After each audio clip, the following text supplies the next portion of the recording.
Jens ved ikke, hvilken vej man skal vende skålen, når man skal hælde morgenmad op.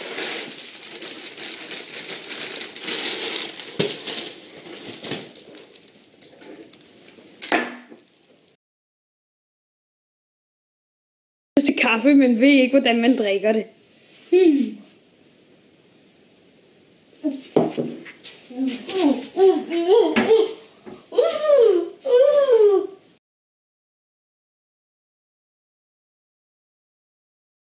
Jens er næsten klar til at gå på arbejde.